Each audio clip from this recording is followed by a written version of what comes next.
Well, hey there, everyone. So, welcome to my contest entry to Horrific Nightmares JM. This is his 400 subscribers contest entry. I just want to take the time to say congratulations, Jason, to the 400 plus subscribers now. Definitely earned it. And plus, too, couldn't happen to a nicer guy. And just in case, if anybody that's watching this isn't, what's the word do I want to say? Isn't, doesn't know Horrific Nightmares channel, he does movie reviews, he also does tag videos, and he also does pickups and stuff like that. Um, and he's throwing the contest, and he's only asking two questions. And the first one he wants to know is what is our favorite independent slashers. And some of these I'll just have to name because I couldn't find some of them because I've had to put a lot of my stuff in totes because there was like a flood, watch over here. They was gonna try to say it was gonna be like the flood of '85, but it didn't get that bad, thankfully. I mean, especially seeing the things that have happened in North and South Carolina, which is crazy. But one of my favorites is the movie Found. I really like this independent movie. It's really well done. I like and I know this isn't open, but I saw it on digital and I picked it up at Walmart. But what I really liked about it is the relationship between the brothers and just how crazy it can get. I mean, it's a really well done movie.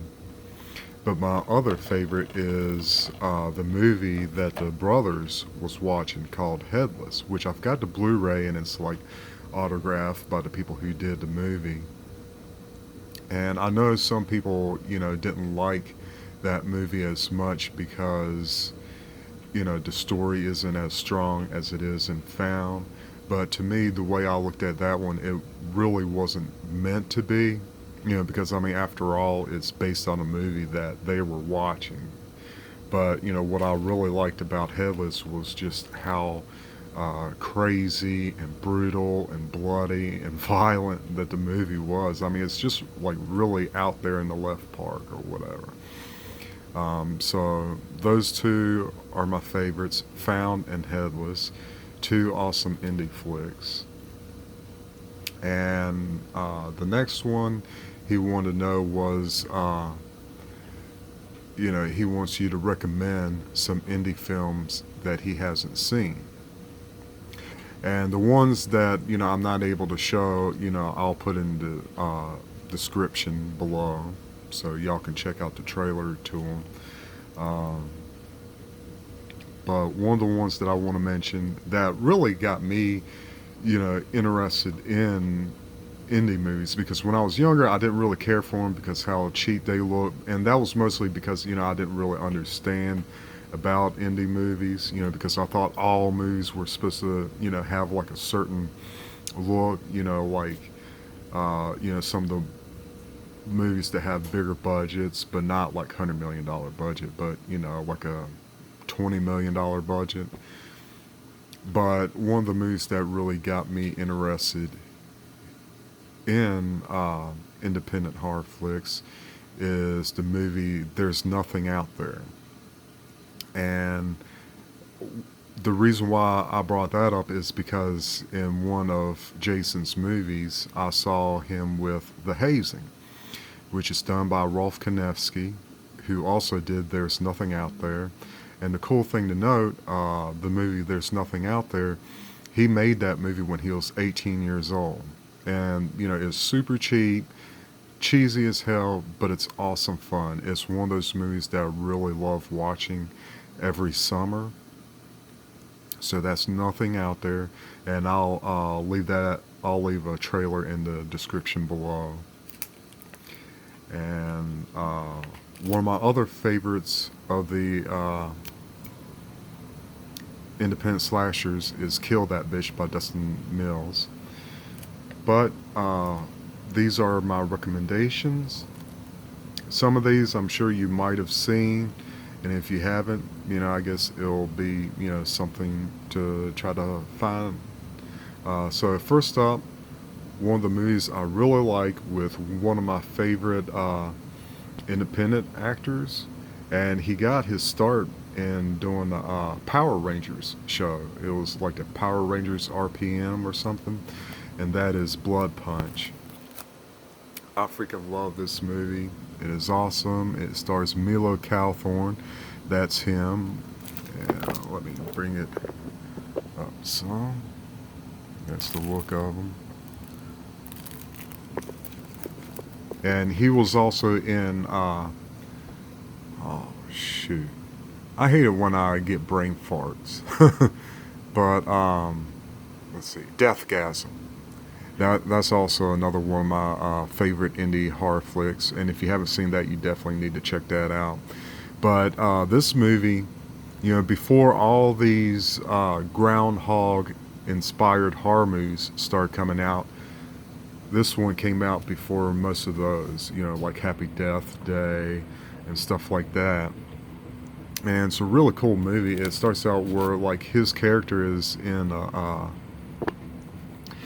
mental hospital, and I can't remember exactly because it's been a while since I've seen a lot of these movies, so my memory is a little foggy, if you will. But it starts out he's in a mental hospital. Her and her boyfriend goes to break him out. I think he has like some information or something, and they go to steal some money, and they end up at like this old Indian reservation. And the thing about that reservation is, I guess it's haunted or cursed or whatever. So if you die there, you come back. It's like, Groundhog's Day, it just keeps happening and happening, and then they have to try to find a way to make it stop. And, the twist makes you go, oh, mother. But it's a really good movie. If you haven't seen this movie, Blood Punch, you definitely need to check it out. Another one is Skinless. This is done by Dustin Wade Mills. It's a really cool movie. Let's see. Yeah, it's about a medical researcher. He's stricken with cancer. Dr. Pete Steele formulates a potential yet unconventional cure for his illness, but the clock is running out. He fears that he'll die before clinical trials prove the efficiency of treatment, so he decides to make himself a human guinea pig. Yeah, it's messed up because like he comes up with sort of like a cure for cancer or something like that, and he takes it, but it causes his face to melt off, and he's having to do all these things to try to look normal or something like that. Like I said, it's been a super long time since I've watched this, but Dustin Mills, he really knows how to make fun indie horror flicks, with the budget that he has. Some of the movies he has, he only has like $2,000 for a budget. And I think even Mr. Parka makes an appearance in this. It's a really good ass movie. Which a lot of his movies are really good. And the next one, one that I haven't seen in a long time is Suburban Nightmare. And just seeing the trailer for it and, the music, I really liked. So let's see. Charles and Deborah are not your typical next-door neighbors. Despite the appearance of loving, all-American family, they are cannibalistic monsters who take great pleasure in torturing and murdering neighbors in their basement. But like any married couple, Charles and Deborah are not the picture of wedded bliss. Amidst rampages of bloodthirsty cruelty, they begin to question their love for and devotion to one another. And soon these serial killers are at each other's throat, poised for gruesome revenge and prepared to take their bloodlust to new and sadistic heights.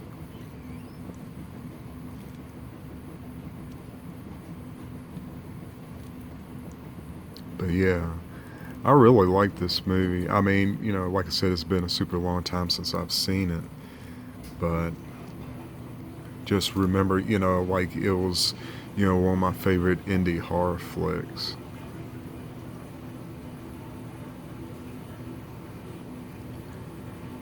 It's too bad on the back it don't say who the hell directed this.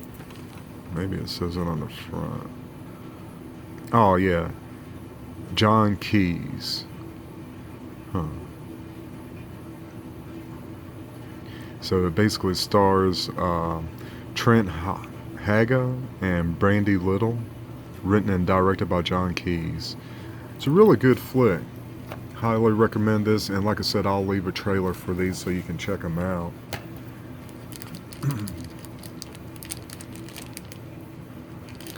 And one that I haven't seen in a long time, and it's been a long time since I've had this, is called Dead and Breakfast. It has that cool lenticular cover. And I got this at Best Buy, and this was way back when Best Buy used to be awesome. They used to have like rows and rows of horror movies and anime and stuff like that. And that's where I picked this up at. But yeah, that's Dead and Breakfast. I need to check out all of these again because it's been a super long time since I've checked these out. But definitely check these out. And congratulations again, Jason, for the 400 subscribers. Here's to several hundred or several thousand more. Keep doing what you're doing. Thank y'all for watching my video. Y'all have a great one, and I'll see y'all later.